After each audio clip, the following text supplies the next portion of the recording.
نحمد و نصلی علی رسولہ الکریم اما بعد فاعوذ باللہ من الشیطان الرجیم بسم اللہ الرحمن الرحیم اللہم صلی علی سیدنا و مولانا محمد و علی آلہ وسلم۔ حدیث رسول صلی اللہ علیہ وسلم چینل پہ آپ سب کو خوش آمدید۔ انشاءاللہ تعالی جو گفتگو شروع ہوگی وہ ہوگی روزوں کے مسائل کے بارے میں۔ روزے کی فضیلت کے بارے میں تو ماشاءاللہ گفتگو ہو چکی ہے، لیکن اب جو موضوع ہے وہ روزے کے مسائل کے بارے میں انشاءاللہ گفتگو ہوگی۔ تو آج کی جو پہلی حدیث ہے وہ ابو ہریرہ رضی اللہ تعالی عنہ اس حدیث کے راوی ہیں، اور بخاری شریف میں 1903 نمبر پہ یہ حدیث موجود ہے، اور ترمذی شریف میں 707 نمبر پہ موجود ہے، اور ابن ماجہ میں 1679، اور سنن نسائی میں یہ حدیث موجود ہے 3246، اور سنن ابی داؤد میں 2362۔ یہ تقریباً سیاستہ کی ہر کتاب میں یہ حدیث موجود ہے، اور اس کے راوی ہیں حضرت ابو ہریرہ رضی اللہ تعالی عنہ۔ بہت پیاری حدیث ہے، توجہ سے سنیے گا۔ نبی پاک صلی اللہ علیہ وسلم نے ارشاد فرمایا، جو روزے کی حالت میں جھوٹ بولنا اور برا عمل یعنی برے کام کرنا نہ چھوڑے تو اللہ تعالیٰ کو اس کے بھوکے اور پیاسے رہنے کی کوئی حاجت نہیں ہے۔ روزہ جو ہے یہ صرف کھانا پینا بند کرنے کا نام نہیں ہے۔ جو روزہ لفظ ہے اس کا جو لغوی معنی ہے، اس کا مطلب ہے چھوڑ دینا۔ اس کا مطلب روزے کا ہے چھوڑ دینا۔ تو روزہ صرف یہ نہیں کہ ہم کھانا پینا چھوڑ دیں، روزے کا مطلب ہے ہم جھوٹ بولنا، بری عادت، غیبت کرنا، برے کام کرنا۔ ویسے تو ہمیں سارا سال ان چیزوں سے بچنا چاہیے، لیکن خاص طور پہ روزے کی حالت میں اگر ہم ان چیزوں سے باز نہیں آتے تو جیسے نبی پاک صلی اللہ علیہ وسلم نے ارشاد فرمایا، تو اللہ تعالیٰ کو ہمارے بھوکے اور پیاسے رہنے کی کوئی ضرورت نہیں ہے۔ اگر روزہ رکھا ہے تو زبان کا بھی روزہ ہے، آنکھوں کا بھی روزہ ہے، کانوں کا بھی روزہ ہے۔ زبان سے کوئی غلط الفاظ نہ بولے جائیں، کانوں سے کوئی غلط چیز سنی نہ جائے۔ اکثر ٹائم گزارنے کے لیے لوگ گانے سننے شروع کر دیتے ہیں، اللہ تعالیٰ معاف کرے۔ اور آنکھوں سے کوئی بری چیز دیکھی نہ جائے، پھر روزہ ہے، پھر روزے کا انشاءاللہ جو اجر و ثواب ہے وہ ہمیں پورا ملے گا۔ ایک اور حدیث ہے، ابو ہریرہ رضی اللہ تعالی عنہ اس کے بھی راوی ہیں، اور یہ حدیث موجود ہے سنن ابی داؤد میں 2363، بخاری شریف میں 1894، سنن نسائی میں 2218، اور ترمذی شریف میں 764۔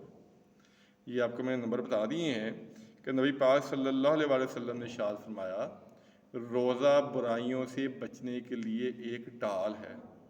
کیونکہ ہم اور پائے سن چکے ہیں کہ جب رمضان آتا ہے تو سرکش جو شیاطین ہوتے ہیں، جو برے کاموں پہ اکساتے ہیں، وہ جکڑ دیے جاتے ہیں۔ تو یہ جو روزہ ہے یہ برائیوں سے ایک ڈال ہے۔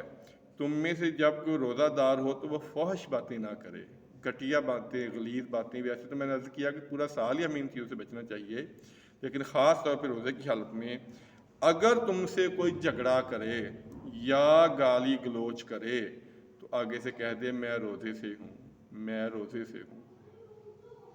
روزے کا جو ادب و احترام ہے بہت ضروری ہے، اور خدا نہ خواستہ اگر آپ سے کوئی جھگڑا کرتا ہے، آپ کو گالیاں بھی دیتا ہے، تو اگر آپ روزے کی حالت میں ہیں تو آپ اس کو گالی نہیں دے سکتے۔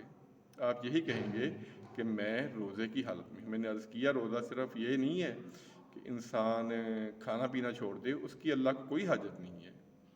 روزہ تو ہے اپنے ہر برائی سے اپنے آپ کو بچانا، ہر برائی کو چھوڑ دینا، یہ روزے کا مقصد ہے۔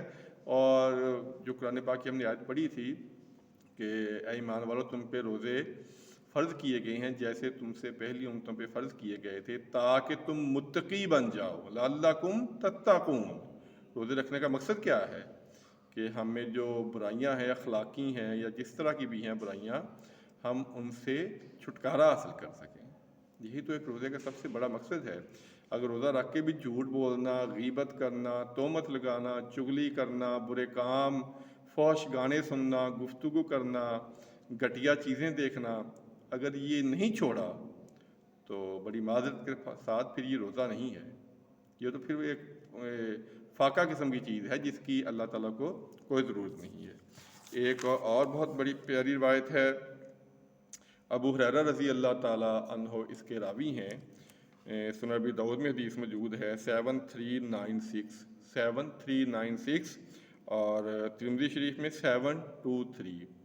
حضرت ابو ہریرہ رضی اللہ تعالیٰ عنہ روایت کرتے ہیں کہ نبی پاک صلی اللہ علیہ وسلم نے ارشاد فرمایا، جس نے بغیر کسی شرعی عذر کے ایک روزہ بھی توڑ دیا، رمضان کا روزہ رکھا تھا اور بغیر کسی وجہ کے، اللہ تعالیٰ معاف کرے، کوئی ایسی بیماری نہیں ہے، کوئی مسئلہ نہیں ہے، اور وہ توڑ دیا، تو اس کی عمر بھر کی قضا بھی اس کا کفارہ نہیں بن سکتی۔ یہ روزہ جو رکھنا ہے اس کو پھر نبھانا بھی ہے، توفیق تو اللہ تعالیٰ دیتا ہے، یہ بس دل کو سمجھانے والی بات ہوتی ہے۔ اللہ تعالیٰ معاف کرے کہ ابھی روزے سے کبھی کوئی فوت نہیں ہوا، لیکن ہمارے تو بلا وجہ بہت سے جو صحت مند لوگ ہیں وہ بھی روزہ نہیں رکھتے بغیر کسی وجہ کے۔ روزہ یہ فرض ہے، یہ چوائس نہیں ہے کہ رکھ لو یا نہ رکھو، اور کئی ایک فدیے کا بڑا ایک فتویٰ وہ دینا شروع ہو گئے ہیں کہ جی آپ فدیہ دے دیں۔ فدیہ صرف بیمار شخص کے لیے ہے، تندرست شخص کے لیے فدیہ نہیں ہے، تندرست شخص کے لیے روزے ہیں۔ تو بلا وجہ جو روزہ توڑنا ہے وہ بہت گناہ کا کام ہے۔ اور ایک اور مسئلہ کہ خدا نخواستہ اگر بھول کے آپ نے کوئی چیز کھا لی، آپ نے نیت یہ نہیں تھی، لیکن اکثر ایک پہلے دوسرے روزے میں جو ہو جاتا ہے تو اس سے روزہ ٹوٹتا نہیں ہے۔ اگر بھول کے کوئی چیز آپ نے کھا لی ہے، وہ روایت سن لیں، اس کے راوی حضرت ابو ہریرہ رضی اللہ تعالیٰ عنہ ہیں، اور یہ روایت موجود ہے بخاری شریف میں 1933، ترمذی شریف میں 721، مسلم شریف میں 1155 اور سنن ابی داؤد میں 2398، کہ ایک شخص نبی پاک صلی اللہ علیہ وسلم کے پاس آیا اور کہا، یا رسول اللہ صلی اللہ علیہ وسلم، میں نے بھول کے کھا پی لیا ہے جبکہ میں روزے سے تھا۔ تو آپ صلی اللہ علیہ وسلم نے فرمایا کہ تجھے اللہ نے کھلایا پلایا ہے۔ ایک روایت میں ہے کہ اگر کوئی بھول کے کھا لے تو وہ روزہ مکمل کرے، کیونکہ اس کو اللہ نے کھلایا پلایا ہے۔ تو کیونکہ اس کے مسائل بہت زیادہ ہے روزے کے، تو وہ ایک بیان میں تو پورے نہیں ہو سکتے۔ آج یہ 3-4 مسائل ہیں جو بیان ہوئے ہیں، کہ پہلی بات، روزے کی حالت میں ہمیں غیبت، چغلی، برے اعمال سے، فلمیں وغیرہ دیکھنے سے، گانے سننے سے مکمل پرہیز کریں گے تو روزے کا اجر ثواب ملے گا، نہیں کریں گے پھر اللہ کو ہماری بھوک کی کوئی ضرورت نہیں ہے۔ دوسرا مسئلہ ہم نے یہ سیکھا ہے کہ جان بوجھ کے اگر روزہ توڑ دیا تو اس کا بہت بڑا وبال ہے، بہت بڑا گناہ ہے۔ اور ایک مسئلہ ہم نے یہ سیکھا ہے کہ اگر خدا نخواستہ بھولے سے کوئی چیز کھا لی ہے تو اس سے روزہ ٹوٹتا نہیں ہے، روزے دار کو چاہیے کہ اپنا وہ روزہ مکمل کرے۔ رمضان المبارک کا مہینہ ہے، بڑی برکتوں والا مہینہ ہے، بہت ہی سعادتوں والا مہینہ ہے، جو سارا سال ہم غفلت میں گزار دیتے ہیں وقت۔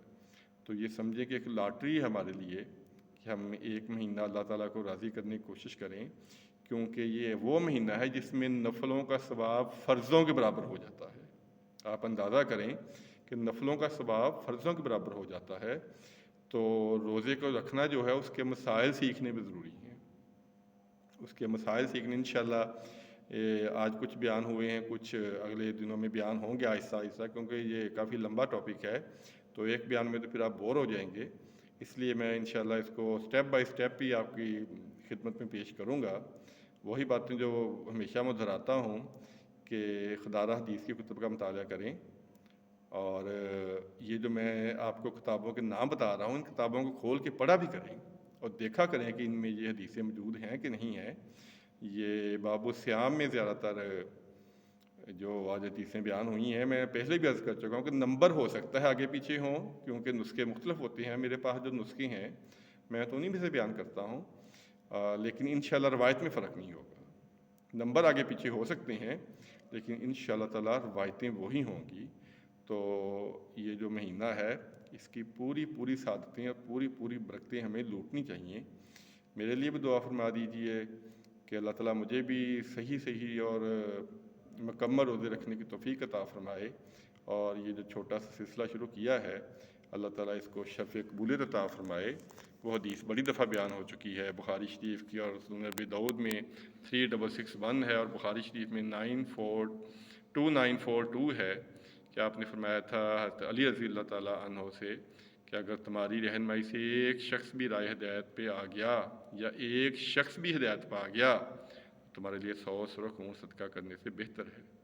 اللہ تعالیٰ سے دعا ہے اللہ تعالیٰ ہمیں صحیح مسائل کو سمجھنے کی اور سیکھنے کی اور آگے پہنچانے کی توفیق عطا فرمائے۔ آمین ثم آمین۔ السلام علیکم ورحمۃ اللہ وبرکاتہ۔